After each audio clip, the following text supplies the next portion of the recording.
Bismillahirrahmanirrahim. Assalamualaikum warahmatullahi wabarakatuh.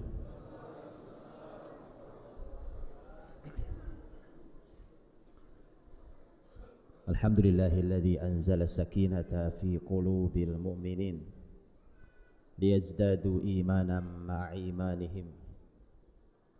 Asyhadu an la ilaha illallah wahdahu la syarika lah wa asyhadu anna Muhammadan abduhu wa rasuluh. Allahumma salli wa sallim wa barik ala Muhammadin wa ala alihi wa sahbihi ajma'in. Ya ayyuhalladzina amanu taqullaha haqqa tuqatih wa la tamutunna illa wa antum muslimun. Allahumma rabbana taqabbal minna innaka antas samiul alim wa tub alaina innaka antat tawwabur rahim. Amma ba'd. Mukminin dan mukminat yang dirahmati Allah Subhanahu wa taala, mari kita syukuri bahwa kita diberi Allah Subhanahu wa taala kenikmatan yang tanpa syukur kenikmatan itu tidak bisa dinikmati. Karenanya semua hal yang Allah berikan mari kita nilai dengan kenikmatan. Bahkan saat musibah saja Nabi masih mengajari kita untuk kuasa mengucap hamdalah. Alhamdulillahi ala kulli hal. Segala puji bagi Allah di atas dalam semua keadaan kita. Salawat dan salam semoga teratur pada Nabiullah Muhammad sallallahu alaihi wasallam. Inilah manusia terbaik yang mendidik anak didiknya untuk jadi pemimpin. Nabi tidak mengajari sahabat untuk jadi pengikut.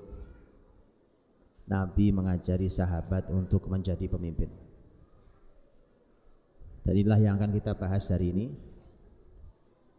Bagaimana melahirkan generasi pemimpin. Karena ini PR besar sendiri untuk kita hari ini, ketika muslimin kehilangan kepemimpinan di muka bumi ini hari ini. Dan ketika muslimin terakhir memimpin di muka bumi ini di masa Kesultanan Turki Utsmani, dan sultan terakhir yang masih benar-benar sultan yang memimpin 3 benua adalah Sultan Abdul Hamid yang kedua, sultan terakhir. Setelahnya masih ada sultan, tetapi sudah jadi mainan dan boneka di tangan Zionis. Maka sejak itulah kemudian muslimin terus turun sampai muslimin kehilangan kepemimpinan di muka bumi ini. Padahal muslimin ini mengajari semua peradaban yang hidup sekarang ini, mengajari hidup, mengajari cara hidup, mengajari bagaimana mendidik generasi, bagaimana menyiapkan mereka untuk mengurusi bumi ini. Cuma karena bukan muslimin yang mengurusinya hari ini, maka Anda boleh melihat masalah bumi di semua bidang kehidupan bermasalah. Semua bermasalah. Bicara pangan masalah, bicara udara masalah, bicara teknologi berisiko tinggi, bicara masalah apapun bermasalah. Itulah mengapa perlu hadir kembali, dan sudah waktunya generasi setelah kita, anak-anak kita ini, untuk kita siapkan mereka menjadi pemimpin. Kalau mau mendidik generasi menjadi pemimpin, belajarnya jangan kemana-mana, Pak. Belajarnya sama Rasul Sallallahu Alaihi Wasallam. Pelatihan kepemimpinan itu di lembaga manapun, kalau belum dengan sentuhan sirah nabawiyah, maka hasilnya belum pemimpin Islam yang diharapkan. Hari ini kita akan mencoba mengungkap sebagiannya. Para ahli ilmu Islam hari ini mulai banyak yang berkonsentrasi untuk menulis tentang kepemimpinan, termasuk bagaimana at-tarbiyah al-qiyadiyah, pendidikan kepemimpinan. Ada beberapa buku, beberapa literatur, beberapa ceramah, beberapa yang disampaikan oleh para ahli ilmu yang luar biasa. Nanti Anda bisa cari, di antaranya adalah bukunya Syekh Dr. Munir Ghotban rahimahullah ta'ala. Beliau ini dulu sebelum beliau meninggal, beliau lama hari ini, belum lama beliau meninggal. Beliau dulu dosen di Ummul Qura di Mekah. Masya Allah, pribadi yang tawadhu, yang luar biasa. Betapa saya bersyukur walau cuma sekali ketemu beliau lagi iktikaf di Masjidil Haram. Dan menurut saya dari sekian banyak tokoh ahli ilmu dan kitab sejarah sirah yang saya baca, Syekh Munir Ghotban adalah ahli sejarah yang menurut saya punya ciri khas tidak ada yang punya yang lainnya. Dalam beliau membawa sirah nabawiyah menjadi konsep yang detail hari ini. Analisa yang sangat dalam dan detail. Untuk bab itu menurut saya tidak ada duanya. Beliau menulis, terakhir sekali beliau menulis buku serial tarbiyah, serial pendidikan. Salah satunya adalah At-Tarbiyah Al-Qiyadiyah, pendidikan kepemimpinan. Bagaimana ceritanya Rasul berhasil mendidik para pemimpin, sahabat itu jadi pemimpin. Nanti silahkan dicari, saya tidak tahu apakah sudah ada terjemahannya, setahu saya belum ada terjemahannya. Dia ada serial total kalau dengan manhaj Haroki 13 jilid. Kalau khusus yang Tarbiyah Qiyadiyah itu tidak banyak, dia hanya 2000 halaman. Silahkan dibaca dan selamat membaca.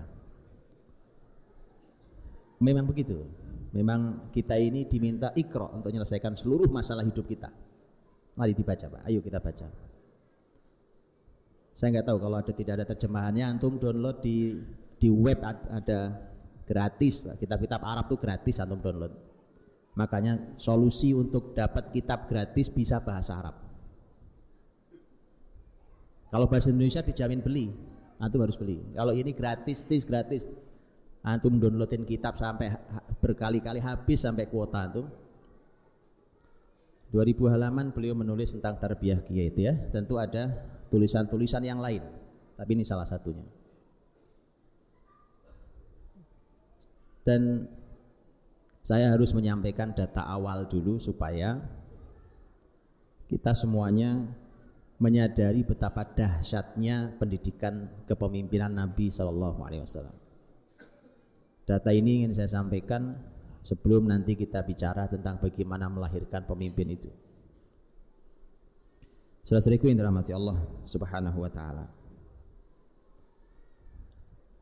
Para ulama berbeda pendapat tentang berapa jumlah sahabat. Wajar, ngitung orang itu kan nggak gampang, Pak. Tapi tidak beda jauh.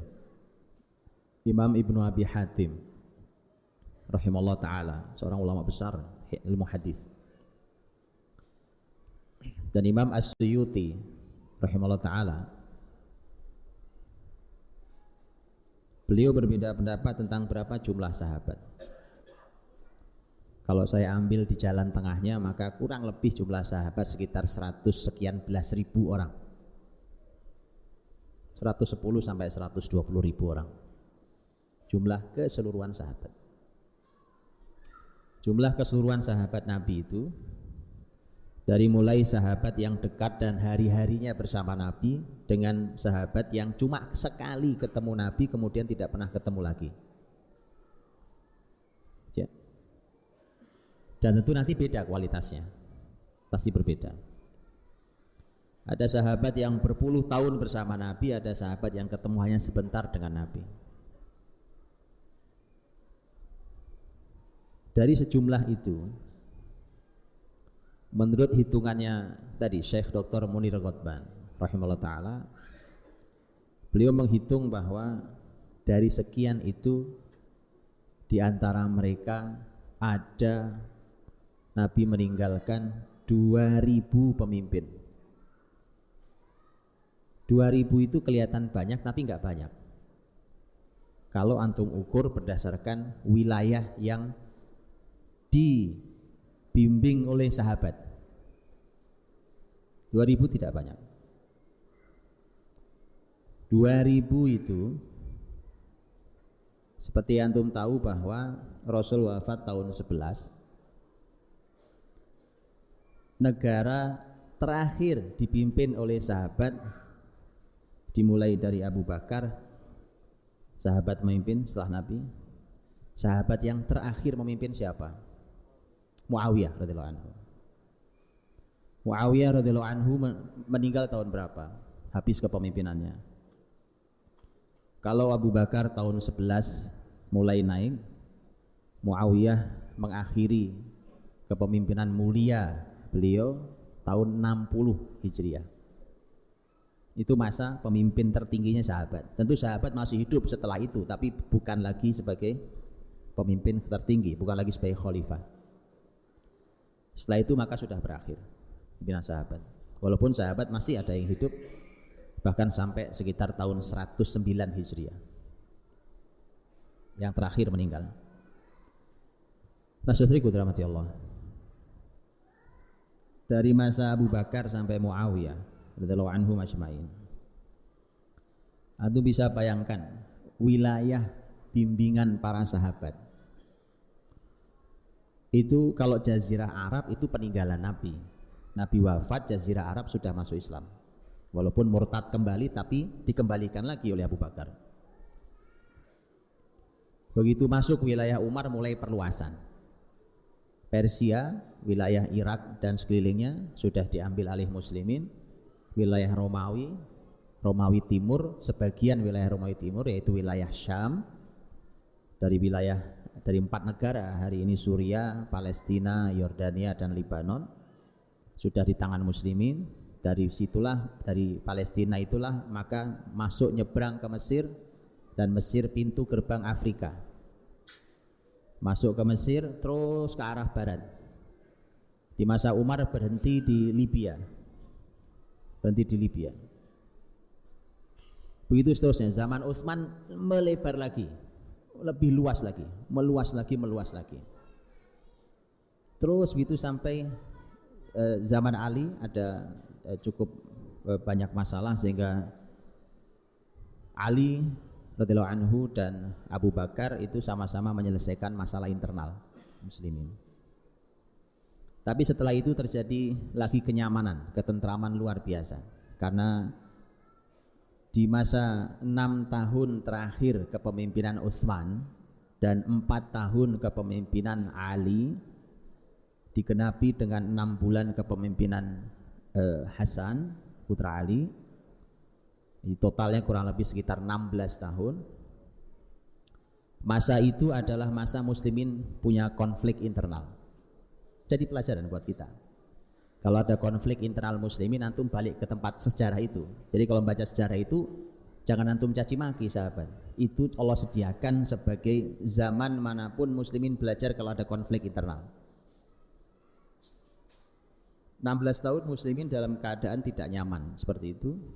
Begitu Hasan mengundurkan diri, persis seperti kalimat Nabi Shallallahu Alaihi Wasallam bahwa anakku ini kelak akan mendamaikan 2 kelompok muslimin yang berhadapan. Dan benar, begitu Hasan mengundurkan diri, muslimin bersatu sampai disebut tahun pengunduran diri Hasan sebagai tahun persatuan, Amul Jamaah, tahun jamaah.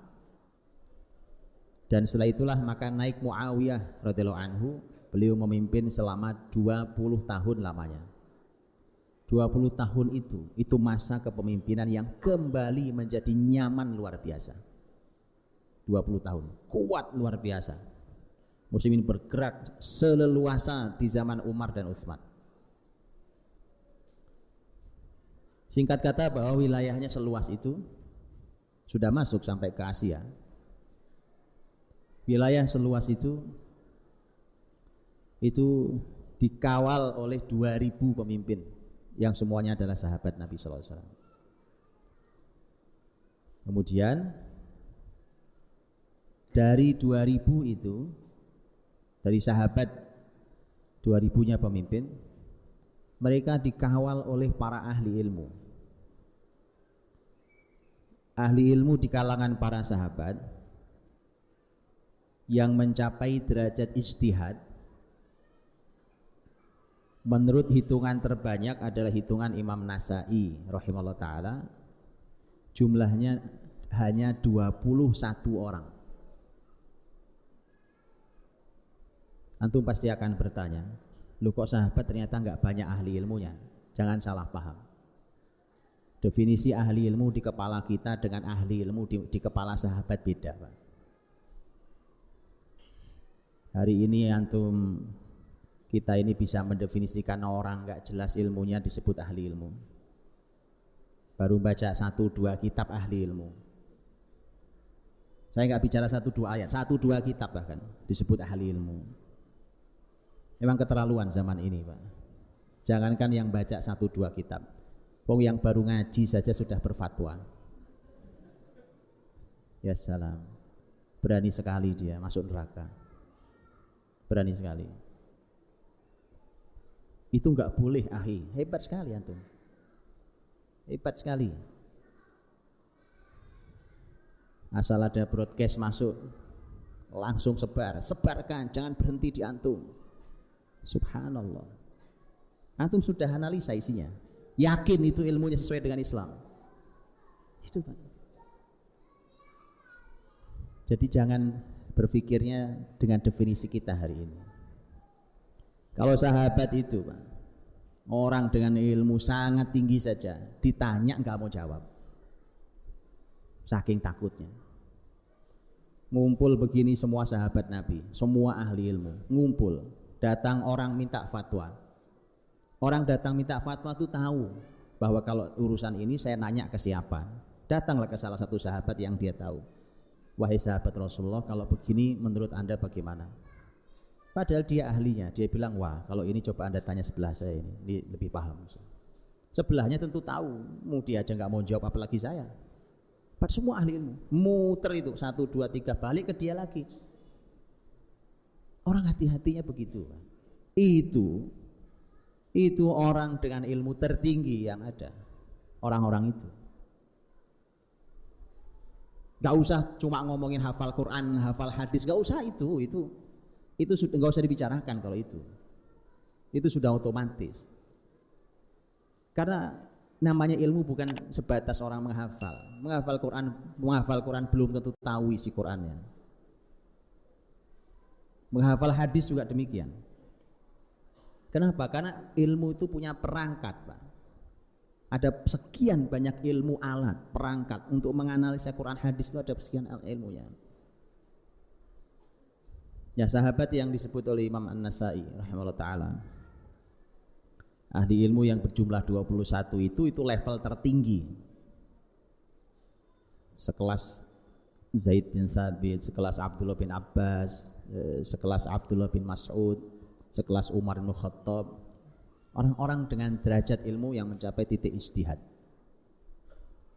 Para ahli ilmu mengatakan bahwa untuk zaman-zaman seperti kita hari ini, orang yang benar sampai di derajat mujtahid mutlak itu nyaris nggak ada sedunia ini, Pak. Jadi nggak mudah. Maka angka 21 memang kecil, tapi kalau antum hitung dari 120.000 sahabat itu banyak sekali. Kenapa? Satu orang ahli ilmu itu cukup untuk mengcover satu kota zaman itu. Dan begitu yang terjadi. Abdullah bin Mas'ud di Kufah, Abu Hasan Asy'ari, Abu Musa al-Asy'ari di Basra. Di Madinah ada banyak sahabat, Zaid bin Thabit di antaranya. Di wilayah Syam ada sahabat mulia Abu Ubaidah bin Al-Jarrah, ada sahabat mulia Muawiyah, ada sahabat mulia Mu'ad. Karena itu 4 negara hari ini. Syam itu kan hari ini 4 negara. Jantung bisa lihat itu.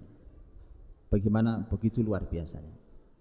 Dan Umar Ibn Khattab setiap mengirim, kalau beliau membuka sebuah wilayah, beliau mengirim selalu satu paket. Paketnya adalah satu, ngirim pemimpin, dua, guru, ya ilmu, ahli ilmu. Nanti kalaupun ada yang ketiga, jadi imam sholat. Begitu pentingnya tema ini. Ini biasanya paketnya begini. Jadi memperbaiki kota itu 3 orang. Ini masalah kualitas orang. Andai begitu generasi ke depan kita, 3 aja dikirim. Antum mau kirim kemana di wilayah Bali? 3 orang aja, 3 orang kirim. Komposisinya itu, 1 pemimpin, 2 ahli ilmu, 3 jadi imam. Dulu zaman Umar jelas gajinya, Pak, digaji ini oleh negara. Waktu keadaan negara masih belum banyak uangnya, gaji perharinya pakai kambing. Unik cara membaginya. Kambing bagi 3. Bukan sepertiga, bukan. Yang 1 dapat setengah, yang setengah lagi dibagi 2. Sebagaimana kalau antum baca di dalam bukunya Dr. Akramti Al-Umari, Asrul Khilafah Rasyidah. Terus dirahmati Allah. Dari 2000 dan dikawal kurang lebih 21 ahli ilmu itu yang seperti itu, dengan wilayah yang sebesar itu, maka kita akan bisa melihat luar biasanya para sahabat Nabi SAW membuka wilayah-wilayah, kemudian membimbing generasi pelanjut mereka. Abdullah bin Abbas umpamanya, posisi beliau di Mekah dan sekitarnya, dan beliau meninggal di Taif, dimakamkan makam di Taif. Abdullah bin Abbas ketika beliau meninggal, beliau sudah meninggalkan murid-murid yang tidak satu jumlahnya dengan kualitas seperti beliau. Sa'id bin Jubair, Mujahid bin Jabir, jadi luar biasa, meninggalkan generasi-generasi luar biasa. Abdullah bin Mas'ud di Kufah juga sama. Tidaklah beliau meninggal kecuali telah meninggalkan orang seperti beliau. Begitu seterusnya. Sehingga itu menjadi pilar-pilar pengganti setelah mereka. Nah, saudaraku dirahmati Allah, maka tidaklah serpihan ilmu yang hari ini kita punya, kecuali itu hanya setetes ilmunya para sahabat. Bisa antum bayangkan, karena 1 orang di sahabat itu, Abdullah bin Abbas umpamanya, itu sebenarnya bukan cuma ahli ilmu, beliau itu pernah menjadi pemimpin. Imam Syafi'i umpamanya, yang antum tahu, ini sudah bukan sahabat ya. Imam Syafi'i umpamanya, Imam Syafi'i itu pernah jadi pemimpin di Yaman. Selain beliau dikenal sebagai ahli ilmu, tapi kemudian beliau lebih dikenal dengan ilmunya, ilmu besarnya yang luar biasa. Begitulah. Nah, baik. Tapi manusia dan kepemimpinan itu terbagi 3. 1, ada orang yang memang dia itu lahir memang cocoknya jadi pemimpin, Pak. Contohnya adalah sahabat mulia Amr bin As radhiyallahu anhu. Umar bin Khattab radhiyallahu anhu, khalifah yang kedua. Itu yang menyaksikan, yang memberikan kesaksian bahwa begitu melihat Amr bin As, dia berkata, ini orang nih, Amr bin As ini. Negeri manapun yang dia masuki, dia cocoknya jadi pemimpin. Bayangin, Pak, ada orang yang nggak pantas jadi rakyat. Itu Amr bin As. Nggak pantas jadi rakyat. Umar loh yang memsaksikan, nggak sembarang orang loh, Pak, ini. Orang top luar biasa, Umar bin Khattab radhiyallahu anhu. Ini orang ini dimanapun negeri dimasukinya, dia pantasnya jadi pemimpin. Itu memang tadi, itu kurang lebih dia lahir gitu, itu pantas jadi pemimpin. Itu satu sisi. Yang kedua, sisi yang sejauhnya. Ada orang yang memang tidak boleh jadi pemimpin. Contohnya adalah sahabat mulia Abu Dzar Al-Ghifari radhiyallahu anhu. Karena ketika Abu Dzar sudah masuk Islam, dan Abu Dzar berasal dari suku Bani Ghifar Al-Ghifari, Dan suku Bani Ghifar itu suku yang orang-orang Quraisy itu kalau dagang ke negeri Syam mesti melewati negeri tempat itu. Sehingga waktu mereka ngebuki Abu Dzar di Mekah, kemudian untuk menghentikan ngebuki Abu Dzar, mereka bilang, ini orang Bani Ghifar, ini orang Bani Ghifar. Kenapa Pak? Habis ente nanti lewat kampung dia. Karena Bani Ghifar ditakuti Pak. Siapa yang lewat di kampung Bani Ghifar Pak? Makanya mereka berhenti ngebuki Abu Dzar. Itu makanya suku itu ada pentingnya dalam Islam. Abu Dzar begitu masuk Islam nanti berdialog dengan Rasul, ala tasta'miluni ya Rasulullah, tidakkah engkau angkat aku jadi pemimpin di masyarakatku, kau pakai aku untuk mimpin masyarakatku, apapun yang kau berikan tugasnya untuk aku mimpin masyarakat. Karena beliau yang lebih paham tentang Bani Ghifar. Kata Nabi, la ya Abu Dzar, innaka mru'un dhaif. Tidak wahai Abu Dzar, karena kamu orangnya lemah. Dan sesungguhnya aku ini mencintai dirimu seperti aku mencintai diriku sendiri. Jadi kalau aku katakan kamu lemah itu bukan karena aku tidak suka sama kamu. Justru aku sayang sama kamu sebagaimana aku sayang sama diriku sendiri, kata Nabi. La yatawallayanna 'ala tsnain. Kamu kalau ada 2 orang saja, jangan nyoba jadi pemimpin. Cuma 2 orang saja, jangan jadi pemimpin. Rasul Pak yang berkata itu. Sampai segitunya Pak. 2 orang ngumpul, kamu jangan mengangkat diri jadi pemimpin. Jangan, enggak pantas. Wala yatawallayanna 'alal malil yatim. Kamu jangan mengurusi harta anak yatim. Kenapa kepemimpinan ada hubungan anak yatim? Saya tunjukkan sedikit. Kemudian waktunya juga. Jangan salah paham tentang Abu Dzar radhiyallahu anhu. Abu Dzar radhiyallahu anhu lemahnya Pak, bukan lemah definisi bahasa kita. Kalau kita itu kan lemah, bayangan kita lemah fisiknya, lemah akalnya, lemah amanahnya, lemah ibadahnya, lemah akidahnya. Itu bukan Abu Dzar. Bukan Abu Dzar. Lihat dialog Abu Dzar dengan Nabi sallallahu alaihi wasallam. Suatu hari Nabi sallallahu alaihi wasallam, dalam hadis yang sahih, Rasul sallallahu alaihi wasallam berkata pada Abu Dzar bahwa siapapun yang mengucap kalimat la ilaha illallah masuk surga. Abu Dzar kaget Pak. Kata Abu Dzar, ya Rasulullah, wa in zana wa in saraq, apakah kalau orang itu zina dan orang itu mencuri juga masuk surga? Kata Nabi, na'am, ya. Tak puas Abu Dzar, nanya lagi, wa in zana wa in saraq, kata Nabi, na'am. Yang ketiga nggak puas, nanya nggak diganti lagi pertanyaannya, wa in zana wa in saraq, kata Nabi, na'am. Nggak puas Pak, nanya yang keempat. Antum bayangkan, pertanyaannya sama. Abu Dzar berharap ada penjelasan lebih lanjut.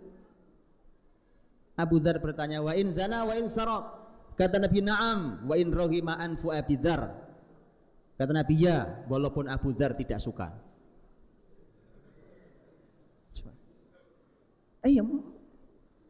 Apa makna dialog ini? Tentu antum harus pahami, mengatakan la ilaha illallah masuk surga ada penjelasannya ya. Tapi bukan itu maksud saya. Lihat antum pahami. Buat Abu Dzar Pak, itu orang yang menjaga dirinya sedemikian luar biasa. Orang hidupnya sudah di akhirat padahal dia masih nafas di dunia ini Pak. Orang tidak minat dengan satu peser sepeser dunia pula, tidak minat dia Pak. Gak minat dia, urusan dunia gak minat. Bukankah kalau Abu Dzar ada di antara kita, kita pikir cocok jadi pemimpin? Bukan begitu? Gak minat Pak, gak wallah, gak minat dengan harta sama sekali, gak minat. Itu loh Pak, bukti bahwa kita ini sebenarnya gak ngerti cara milih pemimpin hari ini. Coba ada orang kayak gitu hari ini, pasti kita pilih jadi pemimpin dong. Wah ini orang ibadahnya, akidahnya luar biasa, nggak minat dunia, dijamin aman dari korupsi, ya toh? Nabi katakan jangan Abu Dzar. Lihat Pak, makanya kita perlu ngaji itu begitu Pak. Ngaji semua lini itu begitu. Ayo diilmui Pak. Jangan cuma gerabia, wah Bukan cuma itu, ngaji, ilmui. Orang kayak Abu Dzar saya nggak pantas jadi pemimpin. Kenapa tidak pantas? Terus apa yang dimaksud dengan kata lemah kalau gitu? Karena ternyata hadirin, menjadi pemimpin itu tak cukup dengan kata soleh. Kalau soleh nggak usah dipertanyakan tentang Abu Dzar radhiyallahu anhu. Abu Dzar masya Allah, Pak. Tadi saya bilang nggak minat dengan dunia. Sahabat menyebar ke bumi Allah manapun, kemudian mulai membimbing masyarakatnya. Efek dari membuka wilayah, membimbing masyarakat, itu efeknya ada, Pak. Dunia itu ngemis ngikut kita. Dunia, Pak.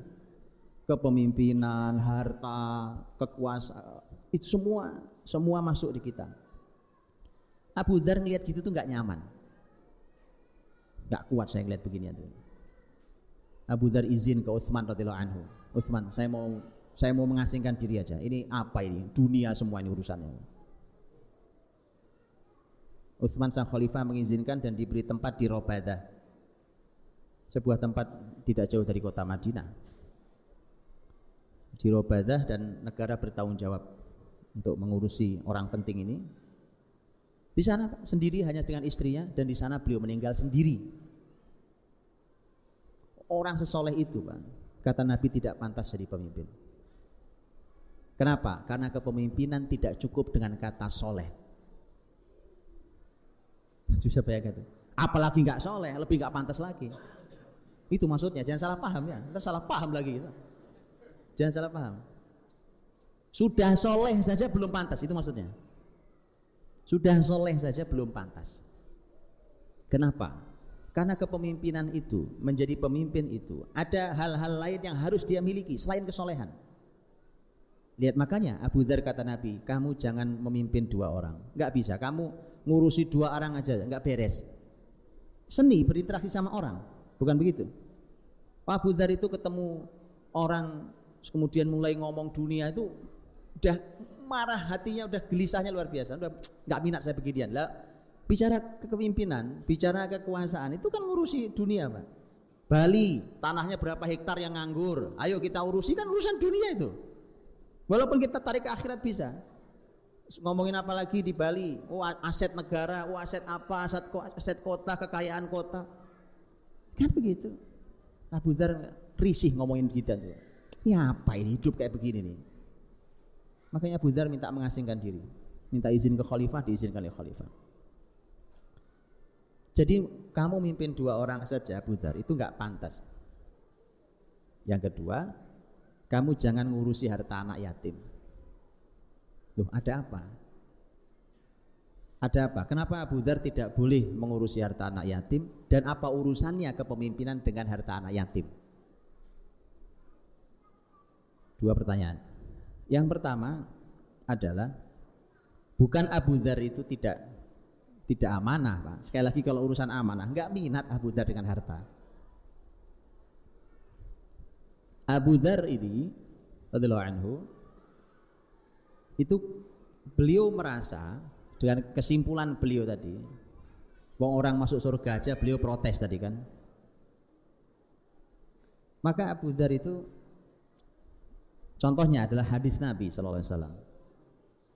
Hadis Nabi, "Lau annakum tawakkaluna 'ala Allahi haqqa tawakkuli la razaqakum kama yarzuqut tayr yaghdu khimasa wa yaruhu bitana." Kalau andai kalian itu tawakal yang benar kepada Allah, maka kalian akan diberi Allah rizki sebagaimana Allah memberi rizki pada burung. Pagi hari keluar perutnya kosong, sore hari keluar perutnya sudah penuh. Itu hadirin, hal itu buat Abu Dzar ini kan ada hubungan antara tawakal dengan masalah burung. Jadi orang tidak perlu khawatir rezekinya asal tawakalnya benar. Kemudian diibaratkan dengan burung. Lah, apa ada burung punya rekening? Burung itu punya nomor rekening apa ada? Apa ada burung punya gudang gitu, gudang penyimpanan beras? Ada. Ya, sehingga yang begitu itu buat Abu Dzar ini cacat tawakal orang-orang ini. Masih punya simpenan, masih khawatir dengan masa depan, masih. Jadi Abu Dzar nggak usah, buat apa simpen-simpen harta? Asal besok kita tawakalnya benar, besok kita dikasih rezeki sama Allah. Nah, yang itulah kenapa dia tidak cocok mengurusi harta anak yatim. Nah, kalau diserahin negara kan nggak mungkin begitu caranya, ya kan? Nggak usah, sudah harta negara nggak usah pikir-pikir, habiskan hari ini kita bereskan, besok tawakal lagi kita. Oh iya itu, makanya bukan karena dia tidak soleh, justru karena saking solehnya itu jadi nggak pantas, Pak. Ya, nah kenapa? Ada urusan apa harta anak yatim dengan kepemimpinan? Begini, itulah kenapa siapapun pemimpin dalam Islam dari kalangan sahabat dulu, bahkan itu menjadi pidato resminya Umar bin Khattab radhiyallahu anhu. Umar bin Khattab pidato resminya saat beliau baru dibaiat jadi khalifah. Salah satu kalimat beliau adalah, saya posisikan diri saya terhadap harta negara seperti saya mengasuh harta anak yatim. Kenapa begitu? Ini andai ini dijadikan, dikampanyekan dan ada di hati para pemimpin negeri ini, beres Pak negeri ini. Satu kata itu aja, urusan harta beres. Kata Umar, saya posisikan diri saya terhadap harta negara seperti posisi saya memelihara harta anak yatim. Kenapa begitu? Ya, karena di masyarakat kan banyak juga anak yatim, banyak orang-orang tidak mampu, orang-orang lemah. Tapi apa urusannya dengan itu? Begini, kata Umar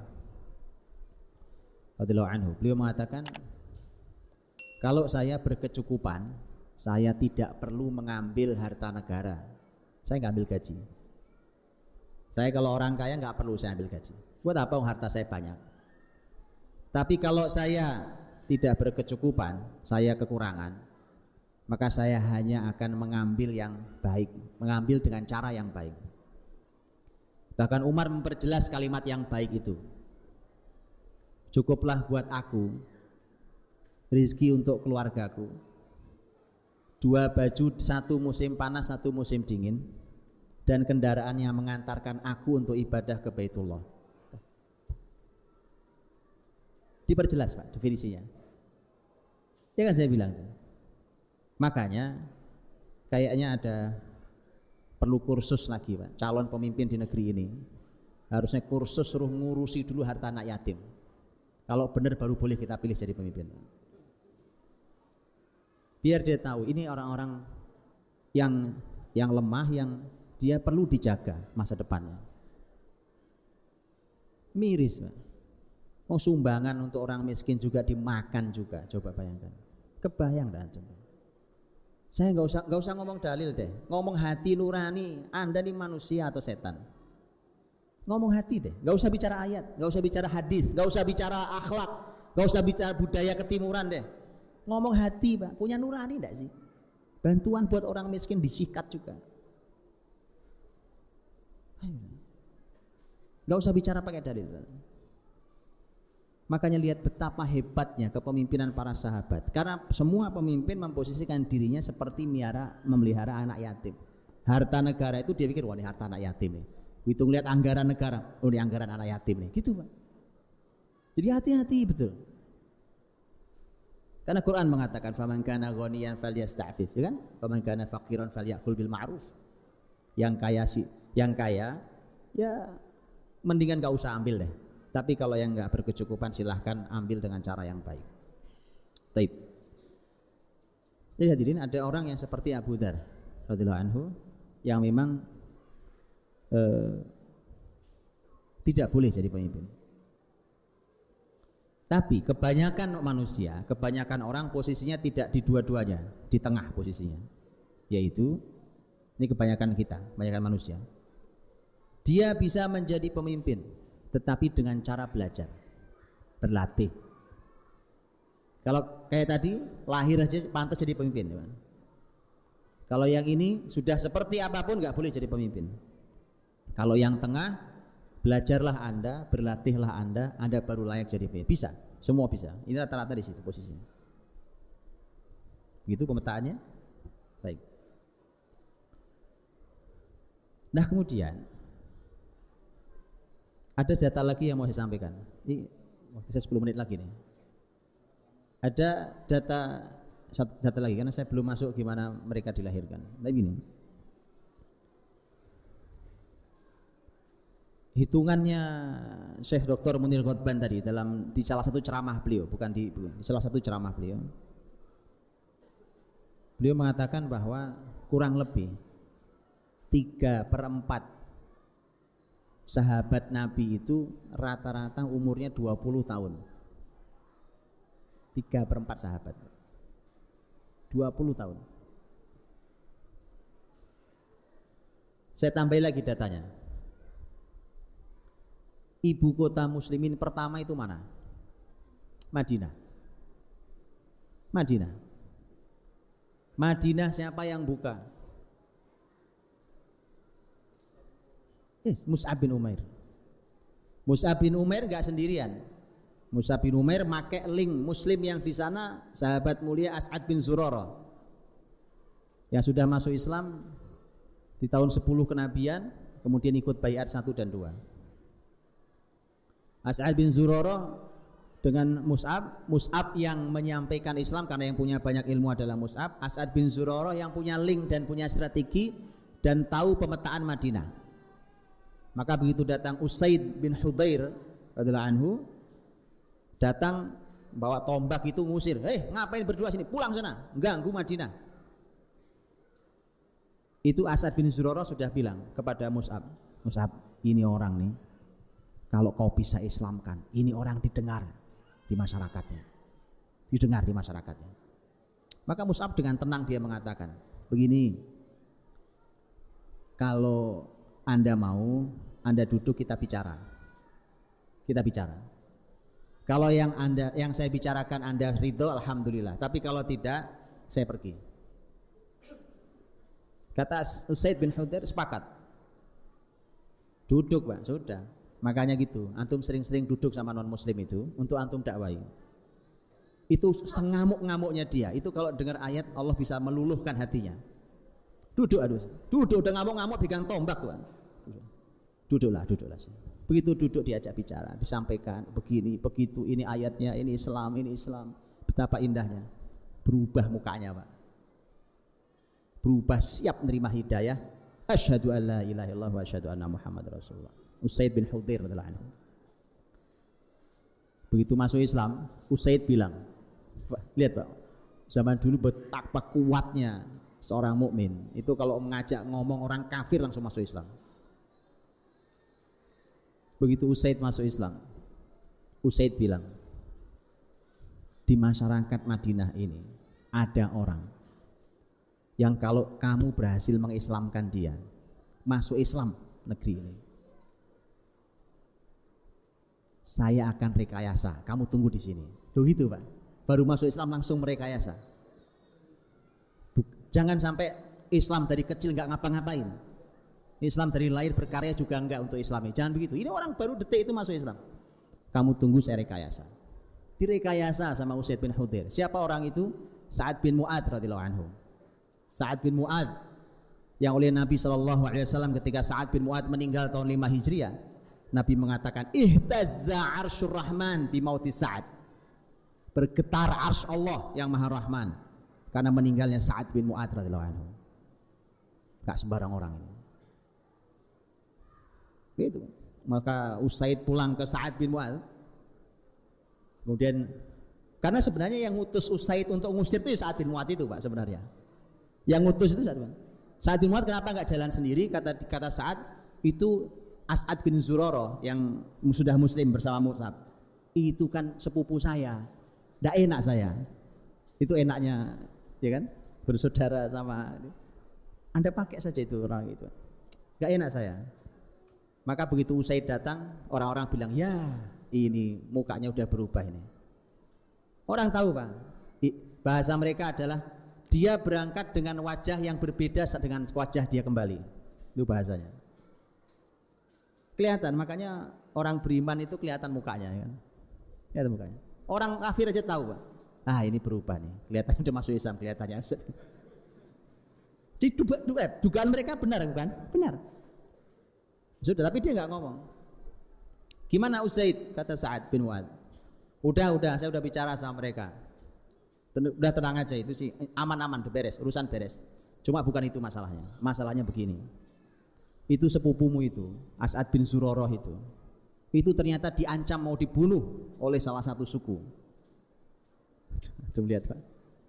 Ngamuk Sa'ad. Siapa sukunya? Suku itu disebutkan. Berangkat Sa'ad bin Mu'adz Pak, bawa senjatanya. Tokoh besar. Ditemuinya As'ad bin Zurarah untuk memastikan keamanan sepupunya itu. Begitu sampai mereka berdua lagi berbincang asik, Mus'ab sama As'ad bin Zurarah. Loh gak ada apa-apa ini. Saat itulah Sa'ad bin Mu'adz tahu, saya dijebak sama Usaid bin Hudzair. Lihatlah itu. Sudah duduk di situ.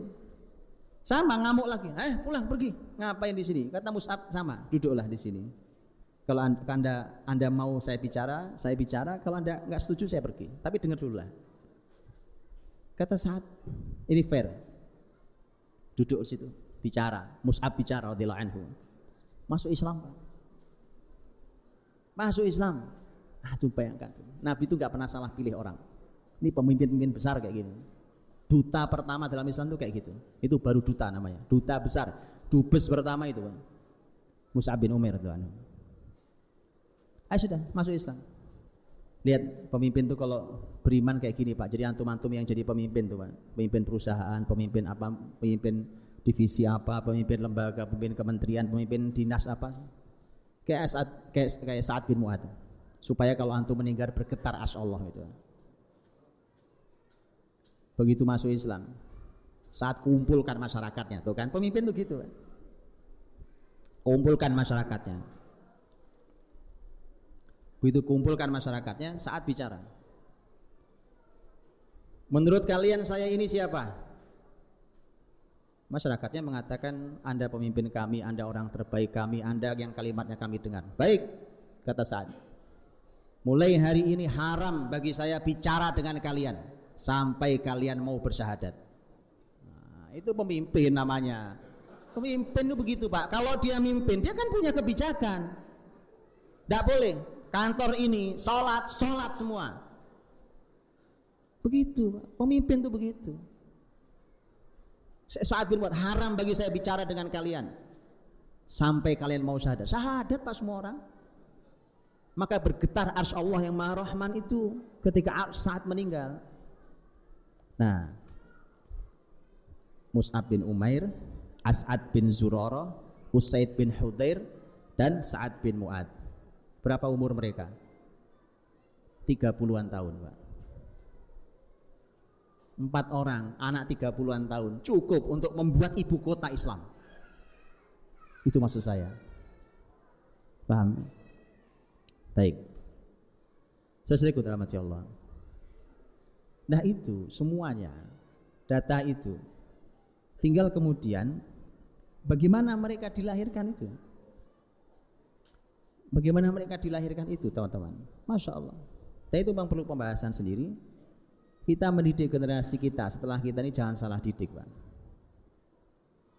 Jangan salah didik. Didiklah dengan urutan pendidikan nubuah, pendidikan kenabian zaman Nabi Sallallahu Alaihi Wasallam kayak apa urutannya. Mari kita lihat. Mari kita lihat. Ini kita langsung bicara tentang kepemimpinan. Bicara kepemimpinan itu kan sebenarnya dimulai dari doa kita di rumah tangga kita. Walladzina yaquluna rabbana hab lana min azwajina wa dzurriyyatina qurrata a'yun waj'alna lil muttaqina imama. Imam itu pemimpin. Para ahli tafsir mengatakan imamatuddin. Imamah di situ para ahli tafsir mengatakan imamatuddin, kepemimpinan dalam urusan agama. Ayo kita bahas ya Pak. Kata ini, satu kata aja nih, imamah. Para ahli ilmu mengatakan imamatuddin. Imamatuddin, kepemimpinan agama. Mengapa kepemimpinan agama? Kepemimpinan agama nanti ujungnya adalah memimpin masyarakatnya. Bani Israel, sebagaimana kalimat Rasul Muhammad SAW, karena Banu Israel yasusuhum anbiya'uhum, masyarakat Bani Israel itu dipimpin siasahnya. Yasus itu dari kata siasah. Tahu siasah? Politik kalau terjemahan hari ini, walaupun nggak pas-pas amat, tapi ya boleh lah ya. Politik. Jadi kepemimpinan politik Bani Israel itu di tangan para nabi mereka. Makanya imamatuddin, kepemimpinan agama itu akan membawa kepada kepemimpinan masyarakat. Tapi kalau mau sesuai dengan doa kita ini, ngajari anak-anak itu mulai dari menjadikan mereka sebagai imam dalam urusan ad-din. Jangan imam dalam urusan ad-dunya, Pak. Nanti, dunia itu nanti, nomor 2 setelahnya. Pahami ini kaidah umumnya. Maka sebuah kesalahan fatal adalah anak kita sudah bisa ilmu apa saja, tapi baca Qur'annya belum benar. Anak kita sudah belajar berbagai macam ilmu, punya pengalaman luar biasa, punya bahasa asing macam-macam, sholatnya masih berantakan, wudhu belum benar, asal berdiri sholat injek-injekan kaki sama temannya. Itu salah. Itu salah dalam proses mendidik calon pemimpin ini. Mulainya dari mana? Imamatuddin. Maka lahirkan pemimpin begitu. Mulai dari situ, Pak. Apa yang kita alami hari ini jangan diulangi. Umpamanya, kita hari ini sudah bekerja, menghasilkan uang, bahkan sudah melimpah ruah uangnya, belakangan baru tahu kalau yang kita lakukan sebagiannya haram dan syubhat. Kenapa sampai kejadian itu? Karena kita belum cukup ilmunya tapi sudah menjalankannya. Padahal kita tahu ilmu sebelum amal, kan begitu? Anak kita jangan begitu, Pak. Itu sudah cukup, itu kecelakaan kita di masa lalu. Bahwa melangkah nggak tahu halal haram, melangkah nggak ngerti ilmunya itu sudah cukup, nggak boleh lagi. Anak kita nggak boleh begitu. Maka mereka harus sampai level standar sesuai ukuran para ulama. Standar mereka di level mana mereka sudah dinyatakan punya standarisasi, tanyakan pada ulama. Untuk mereka harus tahu. Karena ada hal-hal ilmu yang sifatnya fardhu ain. Contohnya adalah mengilmui halal haram di pekerjaan kita. Harus tahu. Pengusaha harus tahu halal haramnya. Arsitek harus tahu halal haram di pekerjaannya. Seorang ahli kesehatan harus tahu halal haram di dunianya. Seorang guru harus tahu halal haram di dunianya. Itu ilmu fardhu ain. Nah, kita udah jalan kemana-mana sudah luar biasa, baru tahu haram ya Pak, haram. Banyak kan?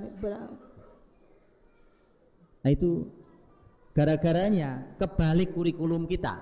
Kalau kebalik ya kayak hari ini Pak, susah sengsara. Masyarakat mayoritas yang menguasai minoritas. Saya tidak bicara tentang apa. Karena kan wajar masyarakat mayoritas memberi yang mengizinkan Anda nyaman tinggal di sini, di negeri ini. Masyarakat mayoritas muslim ini. Betapa lapangnya hati muslim di negeri ini. Kalau bicara toleransi, belajarlah pada kami. Belajar sama muslimin. Betul kan? Muslim Pak, muslim di negeri lain Pak, karena muslim minoritas, habis dikerjain, disiksa, diusir, dibakar kampungnya. Mana ada di negeri muslim kayak begitu? Kan? Negeri muslim Anda boleh tinggal di sini. Anda boleh beribadah dengan nyaman di negeri ini. Taati tapi yuk kita hidup bersama. Siapa? Karena yang ngajari kita Rasul sallallahu alaihi wasallam. Ya kan? Rasul paling siap hidup berdampingan dengan Yahudi. Padahal Nabi tahu masyarakat Yahudi masyarakat paling nakal. Masyarakat yang mudah mengingkari perjanjian. Taib. Jadi imamatuddin Pak mulainya. Jadi mohon anak-anak kita itu punya sampai di level imamatuddin, nanti merekalah yang layak untuk memimpin masyarakatnya. Yang kedua, Kata imam itu sendiri. Ini kita cuma ngomongin kata imam. Kata imam, wa ja'alna lil muttaqina imama. Kata imam itu.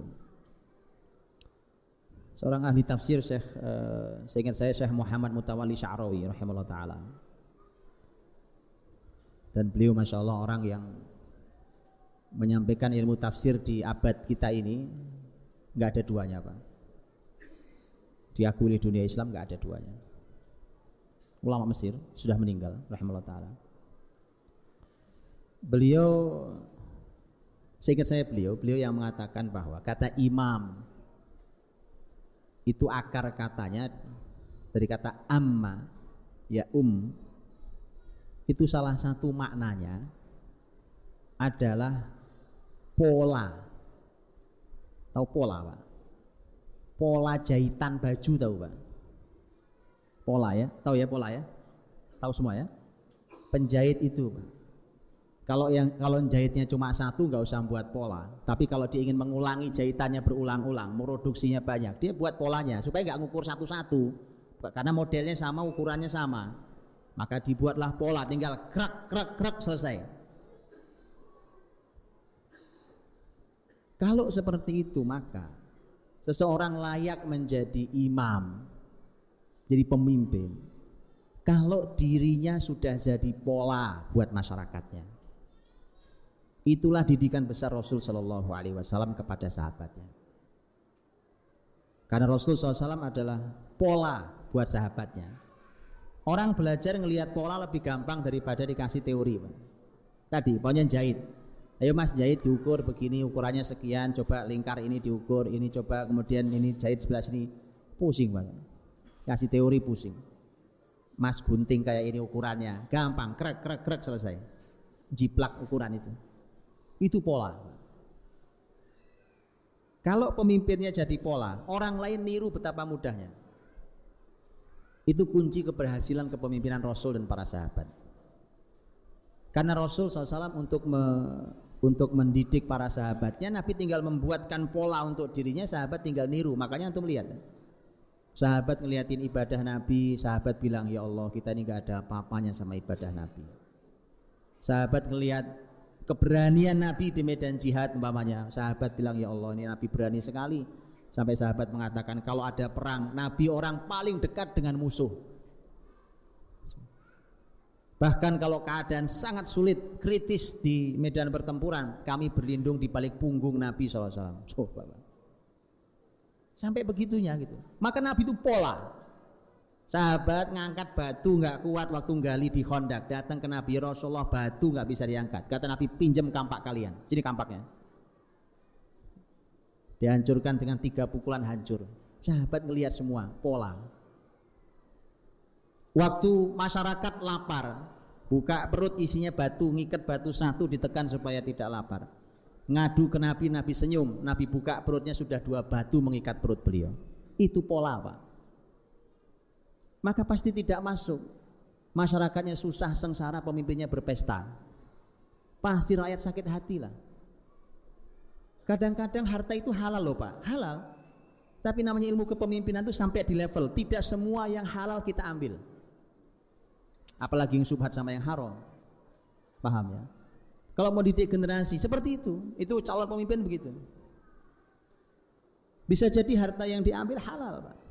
Tapi harta halal itu kadang menimbulkan masalah ketika posisi Anda sebagai pemimpin.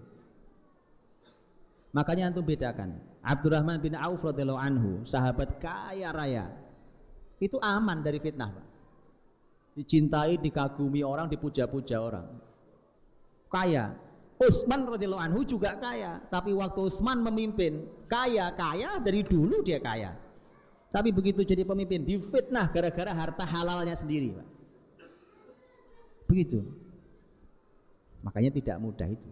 Dan makanya kalau mendidik menjadi pemimpin tadi, Pak. Pemimpin itu dalam Islam itu memberi bukan minta.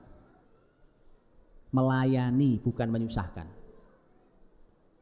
Kalau anak kita belum begitu, anak kerjanya nyusahin aja, itu belum pantas jadi pemimpin. Anak jadi beban saja, nggak mungkin jadi lahir pemimpin dari anak ini. Karena pemimpin itu memberi. Itu kenikmatan. Karena kenikmatan orang menerima sesungguhnya sama dengan kenikmatan orang memberi. Jangan dipikir senang itu cuma kalau dikasih, Pak. Anda perlu tanya pada orang dermawan, ngasih itu nikmatnya juga luar biasa. Bahkan buat orang dermawan, memberi jauh lebih nikmat daripada menerima. Nah, kalau jiwa itu belum ada di diri generasi kita, belum pantas jadi pemimpin, Pak. Kalau yang dipikirin gimana caranya ngambil, gimana caranya menikmati, gimana caranya gimana saya dapat komisinya, nggak pantas jadi pemimpin. Karena pemimpin itu memberi, melayani. Seperti tadi contohnya para sahabat Nabi SAW.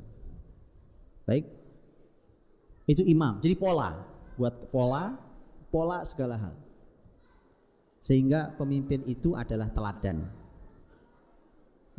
dan itu diteladani oleh masyarakat. Waktu saya habis dari tadi sebenarnya. Sudah 10 menit saya lewat. Maghrib jam berapa, Ustaz?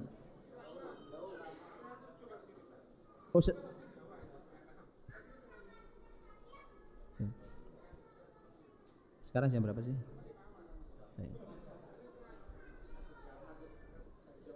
Oh gitu. Tadi amanah saya cuma sampai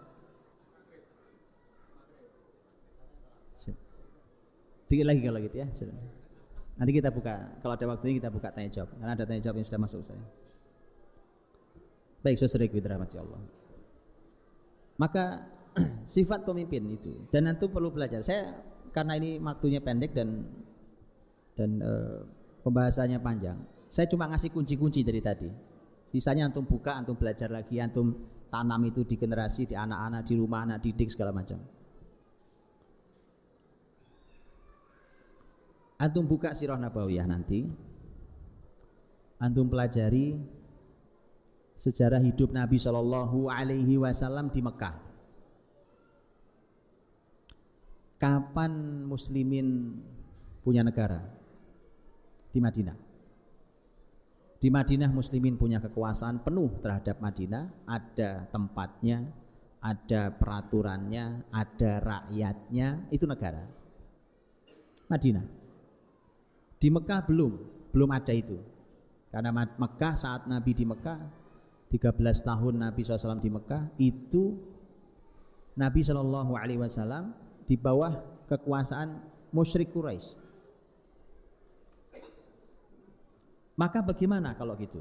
Kalau begitu begini cara menganalisanya. 13 tahun di Mekah, semua yang terjadi di Mekah adalah merupakan proses Allah dan Rasulnya menyiapkan para pemimpin untuk membuat negara di Madinah. Saya ulangi, semua kejadian di Mekah, sepanjang di Mekah adalah proses yang Allah dan Rasulnya siapkan untuk melahirkan para pemimpin dari kalangan sahabat itu, untuk ketika mereka ke Madinah mereka bisa memimpin sebuah negeri. Maka nanti kalau antum baca 13 tahun dakwah Nabi di Mekah itu, salah satunya itu, Pak. Jadi tanam itu di kepala antum, salah satu, ini cuma salah satunya ya. Salah satunya itu, tanam itu di kepala Anda. Umpamanya begini, saya kasih contoh. Masa Nabi 3 tahun dakwah secara sembunyi-sembunyi, nanti masuk tahun keempat mulai ada intimidasi. Kemudian Muslimin, Rasul Sallallahu Alaihi Wasallam memilih Rumah Arqam bin Abil Arqam. Antum lihat proses ini, Pak. Dari mulai rahasia itu Nabi cuma dakwahnya dari teman ke teman, ketemu gini, bicara tentang Islam gitu, sampai terbaca karena Nabi diperintahkan Allah untuk berdakwah secara terbuka. Fasda' bima tu'mar. Nabi disuruh untuk menyampaikan apa yang diperintahkan pada Nabi. Maka masyarakat musyrik Quraisy mulai tahu bahwa oh ini ternyata benar ada pergerakan underground di Mekah itu. Maka Nabi melihat sahabatnya mulai seperti itu, disiksa, di apa segala macam, itu tahun 4 akhir 4 kenabian dan awal tahun 5. Maka Nabi ngambil keputusan untuk menjadikan rumahnya Arqam bin Abil Arqam sebagai pusat. Mengapa rumah Arqam bin Abil Arqam dipilih, itu juga pembahasannya panjang sendiri. Karena itu ada pelajaran sangat mahal. Dan antum perlu tahu, Arqam bin Abil Arqam itu sahabat umurnya belum 20 tahun. Sahabat muda-muda, Pak. Rumahnya rumah yang terjaga, yang sangat safe untuk ngaji, terbukti sampai Nabi hijrah. Rumah itu nggak ketahuan bahwa itu tempat Nabi bicara segala hal, merencanakan, menyampaikan wahyu, mengajari sahabat, mengevaluasi mereka di tempat itu. Antum bisa bayangkan tuh betapa hebatnya seorang Arqam bin Abil Arqam. Makanya kisah ketika Abu Dzar mau masuk Islam itu, Pak, itu kan datang dari sukunya. Sebagai orang asing dia cuma celingak-celinguk sana sini gitu, di Mekah itu. Ali bin Abi Thalib berapa umurnya waktu masuk Islam? Ada yang mengatakan 8 tahun, ada yang mengatakan 10 tahun. Itu awal sekali. Peristiwa ini anggaplah umur Ali bin Abi Thalib sudah sekitar 15 tahun, anggaplah begitu. Anda bayangkan, Pak, anak 15 tahun itu anak SMA ya? SMP kelas 3 sekarang ya. Antum bayangkan, Pak, anak segitu ngelihat orang tengok kanan tengok kiri, ini orang asing ini, dideketin. Enggak, Anda nampaknya orang asing. Iya, saya dengar katanya ada Nabi diutus di Mekah ini, mana orangnya? Saya mau ketemu. Ali nggak mau bahas, Pak. Ali tahu di mana Nabi Muhammad kan. Dijamu hari pertama itu, ya istirahat dulu lah Anda kan, gitu ya, di sini dulu, istirahat, dijamu. Hari kedua masih dijamu, hari ketiga masih begitu. Para ahli sejarah mengatakan Ali ingin memastikan bahwa orang ini aman untuk bertemu Nabi Shallallahu Alaihi Wasallam. Kan nggak tahu niat orang. Anak 15 tahun menganalisa security, keamanan dakwah, keamanan pemimpin, ajaib, Pak. Betul nggak? Anak SMP kelas 3, ngapain aja sekarang anak kelas 3 SMP? Iya tuh? Loh, ini loh, Pak. Kalau dimulainya benar, Imamatuddin tadi jadinya kayak gini. Dia sudah bisa analisa. Makanya begitu sudah hari ketiga, Ali bilang, Anda mau ketemu ya sama? Iya, saya mau ketemu. Ini udah berapa hari saya belum ketemu. Ikuti saya. Saya tahu di mana Nabi itu. Tapi begini, saya akan jalan, kamu jalannya agak di belakang saya, agak jauh. Ikuti saya kemana saya pergi. Kalau saya jalan terus, kamu jalan terus. Tapi kalau saya jongkok, kamu bubar, pergi. Kamu harus pergi. Pergi. Bubar, besok kita ulang lagi. Anak 15 tahun.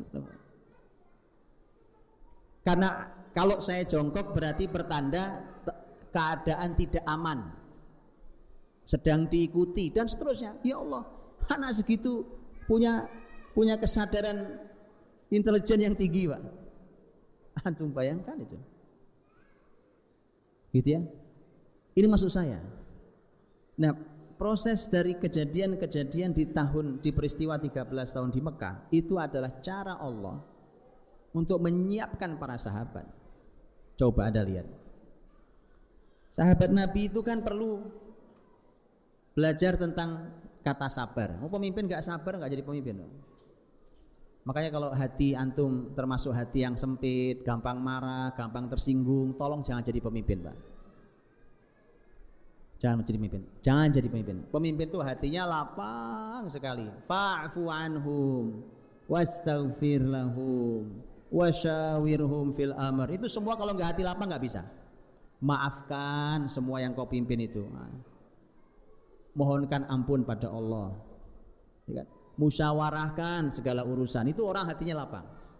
Ya namanya orang dipimpin itu kan macam-macam. Ada yang jengkelin, ada yang ilmunya cukup, ada yang nggak ada ilmunya, ada. Maka hatinya lapang untuk belajar sabar itu.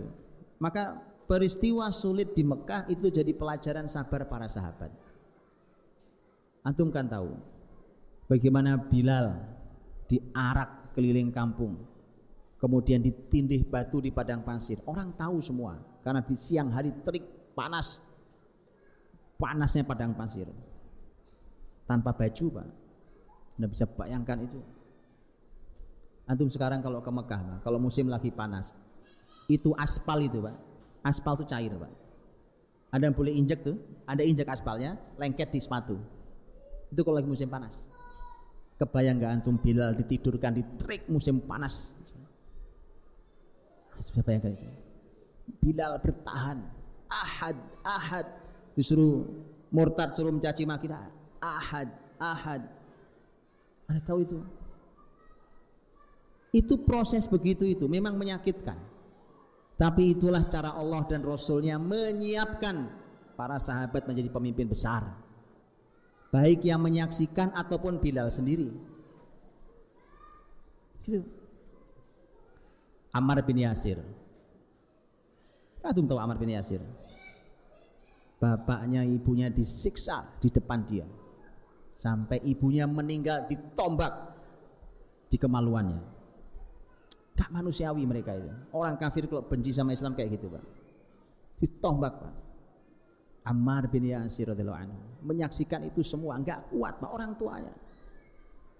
Tapi itulah yang akan menjadikan Ammar kelak jadi pemimpin besar di kota Kufah di zaman Khalifah Umar radhiyallahu anhu. Jiwanya tertempa luar biasa karena dia sudah punya sifat sabar, kokoh sekali.